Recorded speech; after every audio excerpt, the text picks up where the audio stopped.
Bonjour René. Bonjour Nadège, comment ça va? Très bien. Écoute, je suis ravie de notre échange la fois passée. Donc nous Moi allons aussi, ouais. poursuivre Ouais, pas de aujourd'hui. problème, pas de Allez, c'est problème. parti. Nous avons vu la fois passée l'importance du langage et de l'ADN qui étaient interdépendants.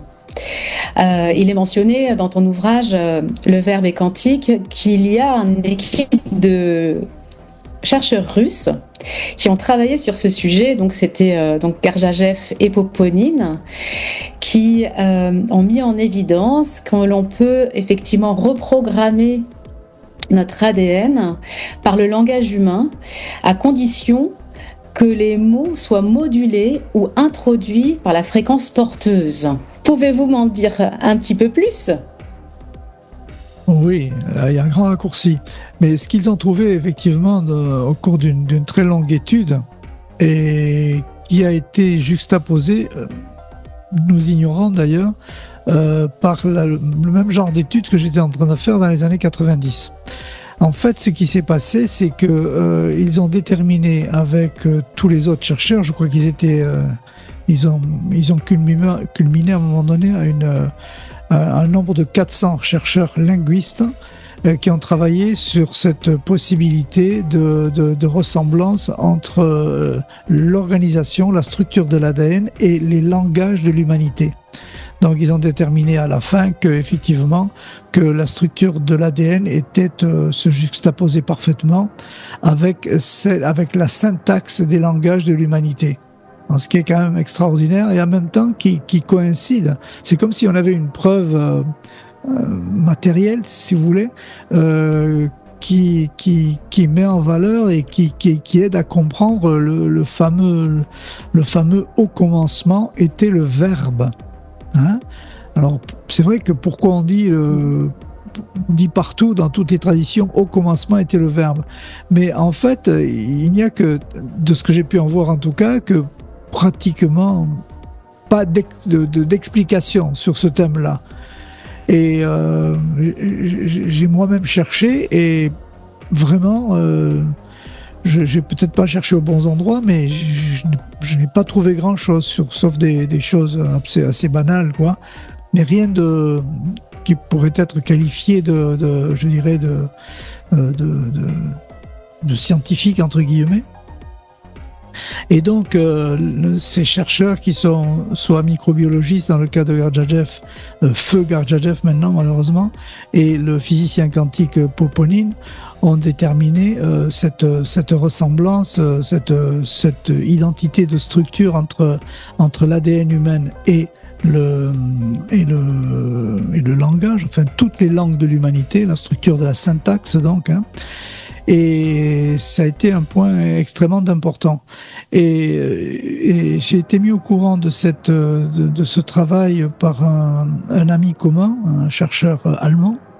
Et j'ai donc constaté effectivement qu'on était vraiment sur la même longueur d'onde, parce que moi, ce que j'ai cherché à faire à ce moment-là, c'était de trouver un calcul qui ne cassait jamais. D'ailleurs, on prend des logiciels de probabilité et puis on essaie de trouver quelque chose qui soit continuellement cohérent. Et puis un jour, waouh, ça marche, ça ne casse jamais et c'est toujours cohérent. Donc voilà, j'ai été chercher dans tout ce que j'ai pu trouver au départ, hein, sur la valeur des lettres en nombre, hein, on trouve ça dans l'enseignement, je dirais, kabbalistique, hein, hébraïque, mais aussi tout ça, ça vient d'avant aussi, hein, donc il faut chercher dans Sumer, dans la symbologie, etc. Et puis faire des rapprochements parce qu'on trouve pas tout et on sait pas tout et on comprend pourquoi après. Il y a des évidences qui me sautaient aux yeux. Et donc, voilà, à partir d'un moment donné, j'ai pu faire une relation vraiment entre les mots qu'on utilise ou les noms que nous portons, par exemple, et un tas de caractéristiques que nous avons au niveau humain. Voilà ce que je peux dire. Merci. Nous voyons bien ici qu'il y a effectivement une corrélation forte entre les noms et les prénoms que nous portons. avec une empreinte vibratoire que l'on peut traduire aujourd'hui de façon algorithmique, puis mise au point par vous. Et donc là, on voit qu'il y aurait cette interface fréquentielle à ce moment-là entre, on va dire, le nommé et son essence, on va dire ça. Voilà, on pourrait dire aussi entre le nommé et la chose nommée. Oui. Donc la chose nommée, ça peut être une personne, pardon si on dit chose, mais ça peut être une molécule, ça peut être un astre, ça peut être tout ce que l'on nomme en fait. Et on se rend compte que ce que l'on nomme est parfaitement en adéquation avec l'explication qu'on donne de ce nommé-là sur le plan fréquentiel. Alors qu'est-ce que ça veut dire ? C'est que par exemple, on prend un nom ou un prénom, peu importe. Eh bien, les calculs que nous faisons donnent des résultats qui se traduisent en 2 notes de musique. Alors pourquoi ces 2 notes de musique ? Il y a dans le calcul additif et soustractif, on trouve 2 notes de musique parce que ça correspond à la capacité de pouvoir inverser ces notes-là pour que, si par exemple il y a Do qui est joué en première note et puis Sol en deuxième note qui correspondrait à un nom ou à un prénom, par exemple, eh bien, si on met l'inverse Sol-Do, on va avoir une valeur que j'appelle réciproque et qui n'est pas inversée. Vous voyez, on a l'habitude dans le langage dans le langage du son de faire des inversions de phase. On appelle ça, c'est-à-dire qu'on met 2 sons identiques l'un à côté de l'autre, on en met un hors phase, c'est-à-dire qu'au lieu que ça fasse comme ça, ben ça fait comme ça part vers le bas puis vers le haut. En fait, c'est assez différent parce qu'on a une compréhension de la réciprocité des choses entre elles. Par exemple, il y a quelqu'un qui a défini très bien cette notion de réciprocité, c'est Platon, avec ses polyèdres réguliers. Par exemple, lorsqu'on prend un octaèdre qui est une double pyramide, vous savez, emboîtée l'une sur l'autre comme ça, eh bien, si l'on imagine insérer à l'intérieur de cet octaèdre un cube, eh bien, il y aura parfaite réciprocité à condition que les 8 coins du cube touchent le centre des 8 faces de cet octaèdre, dans des 2 pyramides. Et ce qu'il y a de fou, c'est que le volume qui est libre, laissé par le cube à l'intérieur de l'octaèdre, est égal à lui-même. Donc ça veut dire qu'il y a une parfaite réciprocité entre le cube et l'octaèdre, ou entre l'octaèdre et le cube. Parce qu'on peut aussi insérer à l'intérieur d'un cube un octaèdre qui a, l'octaèdre, il a donc la pointe d'en haut, la pointe d'en bas, et puis les 4 coins. Donc il a 6 coins. Et ces 6 coins vont devoir correspondre exactement au centre des 6 faces du cube. Donc, ça veut dire qu'il y a parfaite réciprocité. Et là, on voit qu'il y a une parfaite cohésion entre ces 2 formes-là. En fait, ce que ça veut dire réellement, c'est qu'on a l'habitude, quand on dit que une chose a une forme carrée, par exemple, ou un volume parallélépédique, par exemple, si on veut le mouler, ben, il faudra faire son moule contraire pour en sortir cette forme-là. En fait, là, ça marche plus, parce que c'est pas la même forme à l'envers. C'est pour ça qu'il ne peut pas y avoir inversion de phase, comme j'expliquais de manière un petit peu électrique ou électronique, mais il ne peut y avoir que réciprocité. Et là, on ne peut le comprendre que si on entre dans un autre aspect de la matérialité, qui est justement l'immatérialité, dans l'antimatière. C'est ce qu'on explique en physique, voyez. Cette notion d'antimatière, là je fais allusion à Paul Dirac qui a su, je trouve, à mon goût, très bien en parler, enfin Heisenberg aussi, avant lui, mais Paul Dirac, je trouve, en a très très bien parlé, et Wolfgang Pauli aussi, qui sont des physiciens du début du XXe. Et cette notion, disons, de réciprocité va donner une base de langage absolument adéquate pour pouvoir comprendre ce que signifie véritablement un nom, un mot, une formule chimique, etc. Et ça va coller exactement avec la fonction de cette formule chimique ou de ce nom-là. Et puis, on est allé beaucoup plus loin. Ça va coller également avec le caractère, on va dire, d'une personne, la personnalité, son système émotionnel, etc. Tout colle parfaitement. Et là, ça devient absolument prodigieux. Même aujourd'hui, après avoir découvert tout ça, des décennies plus tard, je suis encore waouh, je me dis mais c'est extraordinaire.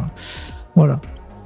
Effectivement, quand on approche cette nouvelle science, on s'aperçoit que ce couple de notes que vous avez mentionné à l'instant permet notamment pour n'importe quel, on va dire, sujet ou objet d'évoquer sa nature intrinsèque en fait, et pour l'humain on va dire son talent intrinsèque, et je trouve ça très très intéressant. Il y a des liens que l'on pourra mettre sous la vidéo d'ailleurs vers Emotype, parce qu'il y a vraiment à cet endroit où il y a une compréhension de soi en tant qu'humain, puisque moi je peux mettre mes notes on va dire sur la table pour que vous puissiez faire l'analyse. Donc on peut mettre mes notes concernant Nadège et Payet par exemple ici, afin que vous analysiez le talent qui sont sous-jacents de ces deux notes. Donc pour Nadège c'est Rémi. Voilà, quand on fait l'analyse au niveau d'invertone avec Emotype, tout simplement, et pour aller plus loin, avec chaque invertone. Eh bien, le N-A-D-E-G-E, parce que nous on parle en termes de lettres et non pas en termes de noms entiers, bien qu'on peut prononcer le mot entier, mais c'est en fait la suite de N-A-D-E-G-E qui va nous donner ce calcul Ré-Mi. Alors Ré, c'est la capacité c'est tout ce qui concerne la créativité, l'identification. J'aime mieux le terme identification dans le cadre des talents. C'est la capacité à identifier ses propres sentiments, mais aussi les sentiments d'autrui, la sensibilité d'autrui. C'est identifier le type de sensibilité qu'a une personne. Voyez ? Ou bien identifier aussi le fait qu'elle ait de la sensibilité ou qu'elle n'en ait pas du tout. Cette capacité à identifier cela. Je sais pas, ça vous parle ? Bien sûr que ça me parle. Bien sûr. Et alors, ce qui serait intéressant aussi, c'est de dire que, de mentionner le fait qu'il y a une corrélation déjà connue depuis très longtemps entre les notes de musique et les chakras.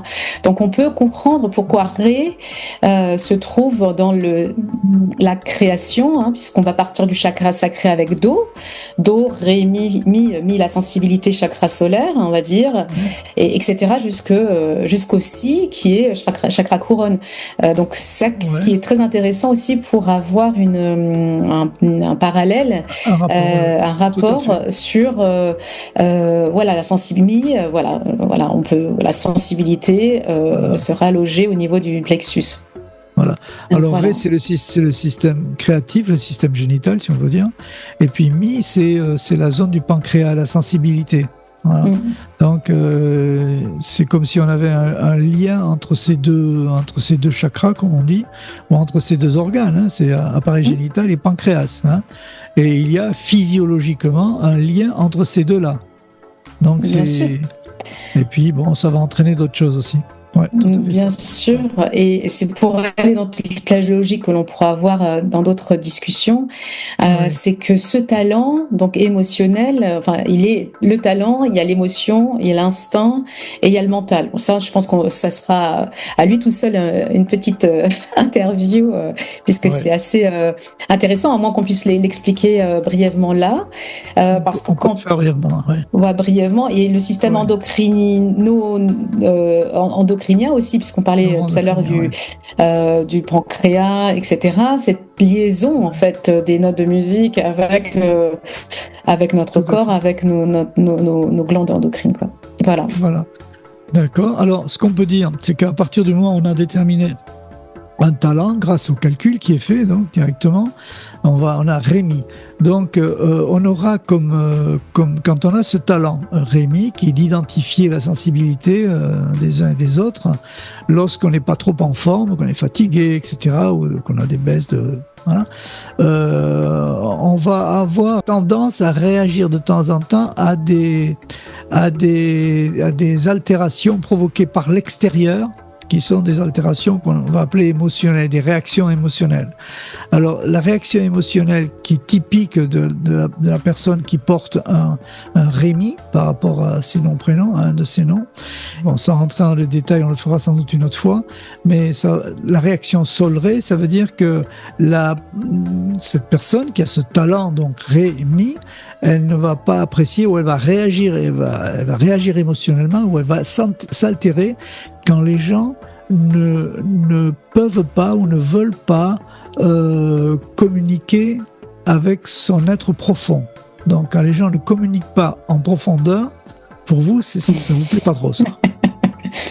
Eh bien, ça me parle, forcément. Voilà. La sincérité est le vrai, forcément. Voilà, c'est ça.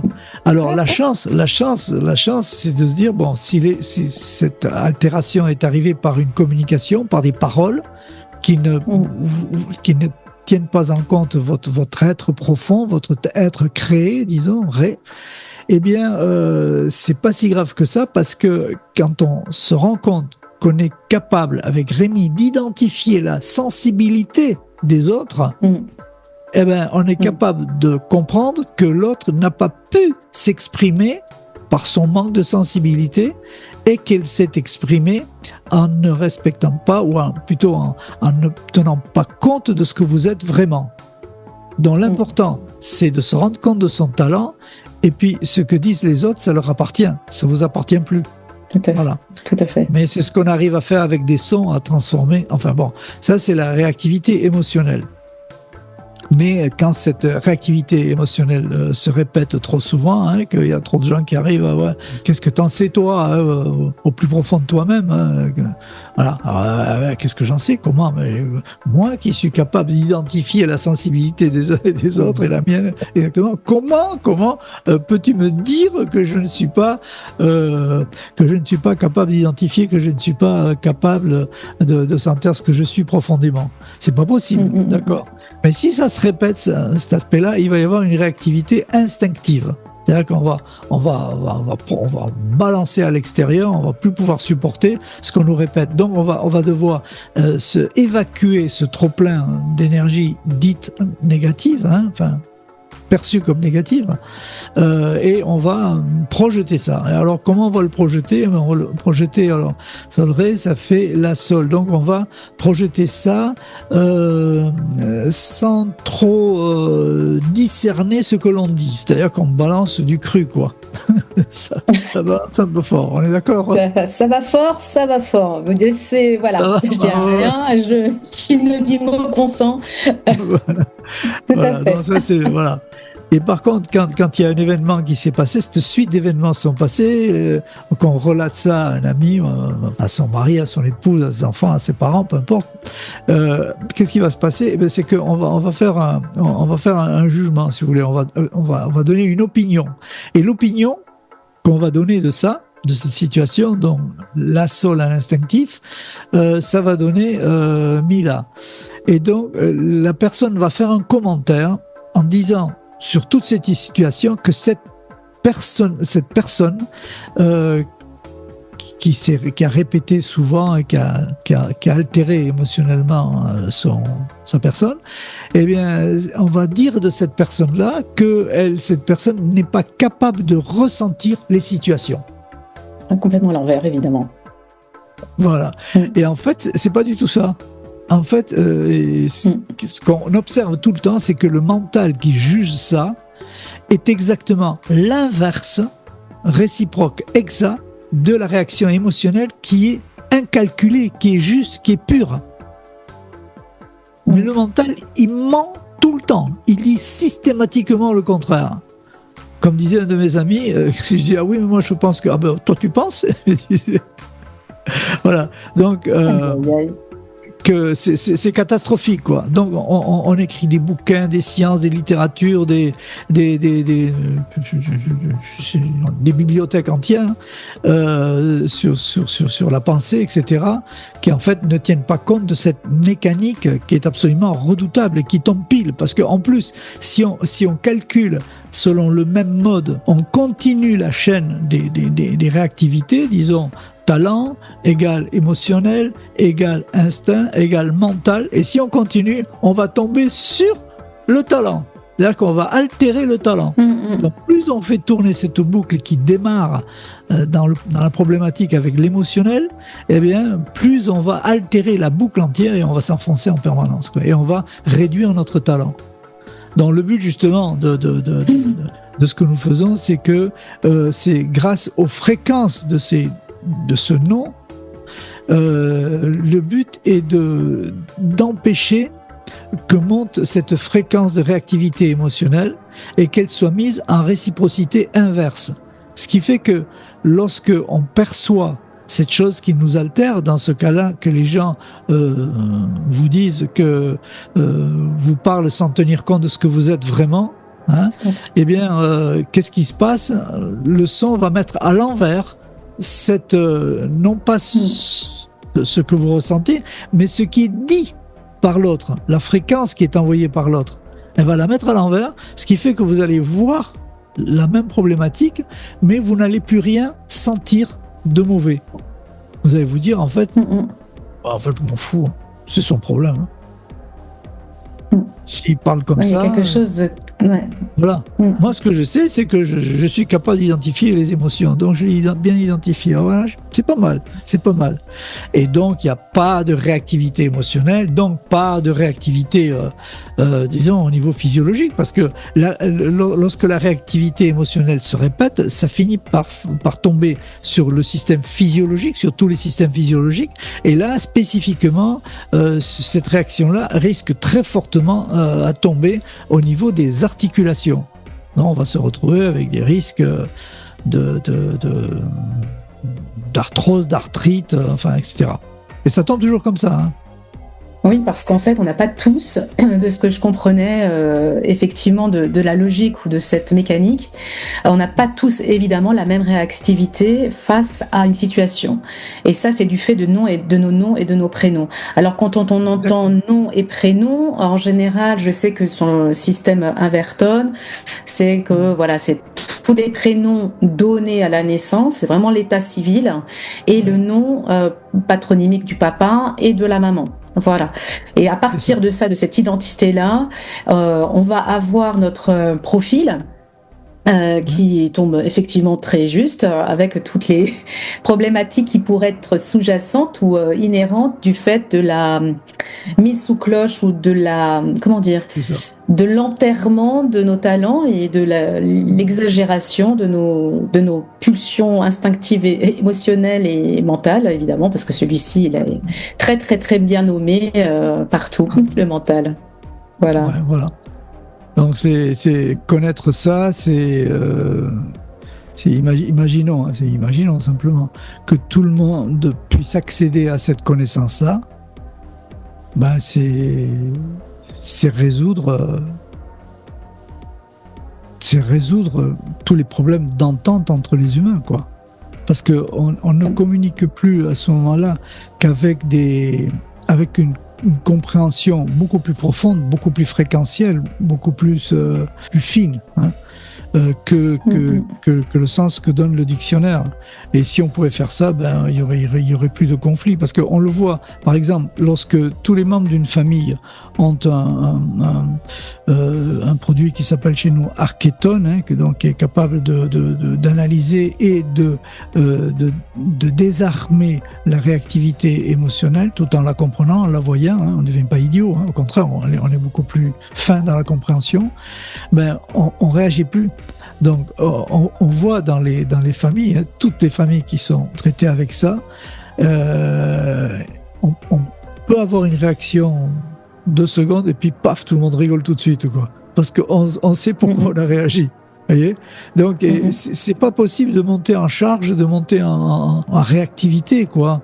Et imaginez qu'on puisse faire ça au niveau d'une population, et tout le monde va s'entendre, c'est sûr et certain. Nous, on le voit au niveau micro, hein, au niveau d'une famille, ou au niveau d'un groupe de gens dans une entreprise. Les relations changent complètement lorsque les gens bénéficient de cette information et des sons qui leur correspondent. Et aussi, ça va un petit peu plus loin encore, hein, puisque au-delà des noms, prénoms, il est mentionné qu'il y a la possibilité aussi d'avoir l'axe de vie pour une personne.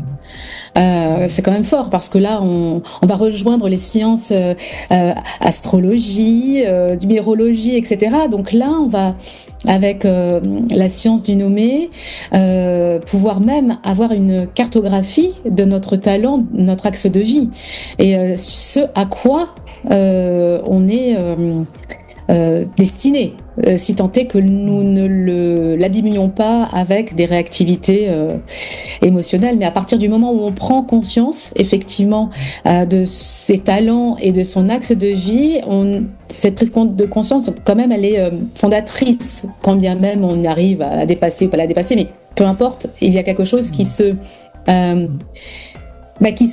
manifeste, puisqu'on le dit, on le crée aussi. Donc, voilà. Alors, l'axe de vie, comme on dit, c'est le cumul des noms et des prénoms, la valeur fréquentielle des noms et des prénoms. Ça va nous donner une paire de notes. Je ne sais pas si vous connaissez votre axe de vie. Moi, j'ai Sido. Sido, très bien. Alors donc, le cumul de vos noms et de vos prénoms a donné Sido. Et en fait, c'est lorsqu'on surpasse les problématiques de chaque nom et de chaque prénom et qu'on met en valeur les talents liés à chaque nom et à chaque prénom, on est dans le plein potentiel en permanence. Voilà. Mais ce plein potentiel, mais en plus, ce plein potentiel, une fois qu'on l'accumule, parce qu'il ne peut s'accumuler que s'il est travaillé, s'il est vécu, hein, que toutes les notes de chaque nom et chaque prénom soient cumulées, donc ici en Sido, dans votre cas. Eh bien, ça va vous donner la capacité d'avoir conscience de ce qui est à faire ou conscience de la réalité. Voilà. Donc, toutes les notes qui sont arrivées avant vous ont aidé ou vous aident à devenir consciente de la réalité. Voyez ? Et cette notion d'axe de vie, c'est la notion sublime. C'est-à-dire qu'on peut la mettre dans tous ses actes, dans toutes ses décisions, dans les moindres choses, même pour est-ce que je vais à droite ou est-ce que je vais à gauche. Par exemple, hein, vous allez traverser la rue, c'est plutôt vers la droite, plutôt en face, ou plutôt à tel moment ou plutôt à tel autre. Est-ce que, si vous vous dites, à ce moment-là, simplement pour une chose aussi banale, si vous vous dites, est-ce que j'ai conscience de la réalité que je vis là ? Ouais, je suis conscient, il n'y a pas de voiture, je dois bien aller là, je vais là. Si ça répond oui à cette question-là, suis-je conscient de cette réalité pour ce qui vous concerne spécifiquement, eh bien, vous commettrez le bon acte. Mais ça peut être on peut être dans une conversation, par exemple, et est-ce que ce que je vais dire, en disant cela, est-ce que je suis vraiment consciente de la réalité dans laquelle que je vis en ce moment ? Oui, je suis consciente, donc je vais le dire. Par exemple. Ou bien, on est en train de, je sais pas moi, de n'importe quoi dans son travail, par exemple, dans une relation avec un collègue ou un partenaire, un supérieur ou un subordonné. Est-ce que dans cette chose que je suis en train de vivre, ou de régler, ou de créer, est-ce que je suis consciente, dans votre cas, est-ce que je suis consciente de la réalité qui m'entoure ou qui nous entoure ? Alors vous allez peut-être vous dire, je suis peut-être pas tout à fait consciente.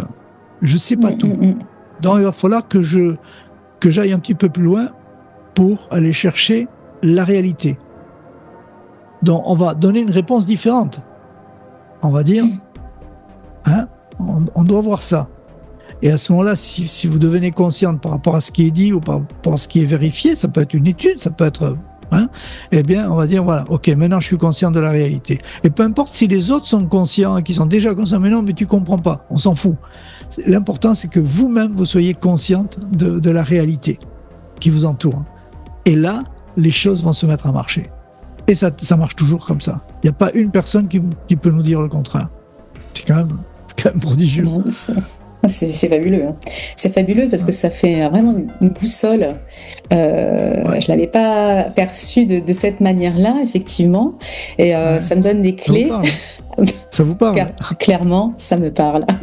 Clairement, ça me parle. Surtout de le mettre en œuvre, en fait, parce que ça reste toujours des fois des concepts que l'on a comme ça. Oui, bon, bah là, je suis tel ascendant truc. Quand on n'est pas à fond dans la perception, la connaissance, par exemple de l'astrologie, là je mentionne ça comme ça, voilà, par hasard, mais c'est exactement de la même façon, là c'est quand même pareil, on porte cette identité-là, on la manifeste dans notre corps, hein, sur Terre, là, donc forcément c'est à prendre en compte et à vivre avec comme outil. C'est-à-dire que... Très intéressant. Ouais, c'est ça. Et puis, si, par exemple, par rapport à l'astrologie, etc., ça n'empêche pas que ça colle au niveau des planètes, etc., si on pense que comme ça, et si on le sent comme ça. Mais là, avec les notes qui nous sont propres, disons, on va s'inscrire avec beaucoup plus de précision dans notre astrologie, disons. C'est ça que ça veut dire. Voilà. Oui, ça donne toujours des outils ou des clés de compréhension de soi. Donc, si tant est qu'on ait la vision du monde, qu'on a choisi effectivement de s'incarner à tel moment, à tel endroit, de prendre tel et tel prénom, etc., etc. Justement, si des personnes ont un même prénom et nom, donc ce qui c'est très rare, j'imagine, mais ça peut arriver.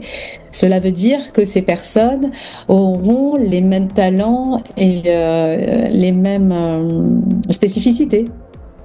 Absolument. Elles auront les mêmes qualités, puis les mêmes choses à améliorer. Alors, dans notre système, on a mis un système d'alerte pour voir si on a des homonymes. Alors, on a effectivement des homonymes quand on tient compte du nom et du prénom, mais dès qu'on met les deux parents, les noms de famille des parents, et puis les prénoms, il faut qu'il y ait les mêmes vraiment, pas juste un ou deux, etc. Donc, on n'a pas rencontré pour le moment, mais c'est évident qu'il y a des homonymes, autant au niveau des parents, du nom de famille, des noms de famille, et du ou des prénoms, c'est évident. Eh bien, si c'était le cas, et qu'on traite une personne, eh bien, l'autre sera traité en même temps. Voilà, on n'est pas jaloux. C'est efficace. Eh bien, j'en appelle à tous mes homonymes à La Réunion, à l'île de La Réunion, qui s'appelle Nadège Payet. Mais ça m'étonnerait qu'ils aient les noms de ma maman. Voilà. Mais en tous les cas, oui, j'en ai pas mal. Ça. Donc voilà, oui, mais bon, il y a des noms comme ça qui sont extrêmement communs. Müller en Allemagne, en France, je ne sais plus le nom le plus commun, je ne me rappelle plus maintenant. Dupont, Durand, voilà, ou Ramirez ou Pérez en Espagne. Donc voilà, il y a des similitudes. Après, ce qu'on a l'habitude de faire quand même, c'est qu'on prend les dates de naissance, non pas pour faire un calcul astrologique, mais juste pour différencier la personne par rapport à une autre. Maintenant, il n'y a pas d'incidence réelle parce qu'on ne tient compte que des noms et des prénoms. Mais voilà, ça permet au niveau administratif de différencier deux personnes et de ne pas se tromper lorsqu'on renvoie quelque chose, etc. Pour les personnes qui sont adoptées ou qui prennent même des pseudos, ce qui compte de toutes les façons, c'est toujours le nom-prénom de l'état civil. Alors, nous avons établi des normes en 35 ans de travail. On a remarqué quelque chose de manière empirique. C'est pas nous qui décrétons que c'est comme ça ou que c'est pas comme ça. Mais on s'est rendu compte de ce qui fonctionnait et ce qui fonctionnait pas. Alors, d'abord pour les enfants, pour les personnes qui ont été adoptées, de deux choses l'une. Soit la personne en question connaît le nom de famille du père géniteur ou de la mère génitrice, ça peut être aussi ce cas-là, ou si les noms des géniteurs, les noms de famille des géniteurs ne sont pas connus, on mettra les noms de famille des parents adoptants. Ça veut dire que ces enfants-là ont choisi de passer par cette voie-là pour aller là, parce que c'était la meilleure façon d'arriver à cet endroit-là. pour travailler ou pour vivre ce qu'elles ont choisi de vivre. Donc ça, c'est pour les adoptions. Maintenant, il peut se passer aussi que on connaît la mère. En général, c'est plus facile de connaître la mère que le père parfois. Bon, mais si on n'a pas le nom du père, ben on le met pas. Il y aura qu'un nom de famille qui sera tenu en compte et puis le ou les prénoms. Voilà. Et on a remarqué que c'était toujours ça qui fonctionnait. Alors il y a des gens qui me disent oui mais bon c'est mon père adoptif m'a reconnu quand j'étais toute petite parce que le père géniteur avait disparu de la circulation, etc. Est-ce que vous le connaissez? Oui mais enfin bon ça m'intéresse pas. Bah écoutez, je vais vous dire, on va calculer avec lui, hein, puis après vous déciderez, hein, mais on va calculer. Et quand on fait, quand on partage les qualités, les talents ou la problématique qui peut en résulter aussi, eh bien on se rend compte que ça tombe pile, ça tombe exactement sur cette chose-là. Et quand il y a un talent qui est, parce qu'on a tous des talents avec tous les noms et les prénoms, eh bien la personne se rend compte que c'est vraiment le talent qui a été apporté par ce nom-là, c'est-à-dire du père géniteur, qui va servir grandement et de manière extraordinaire même dans la vie de la personne concernée.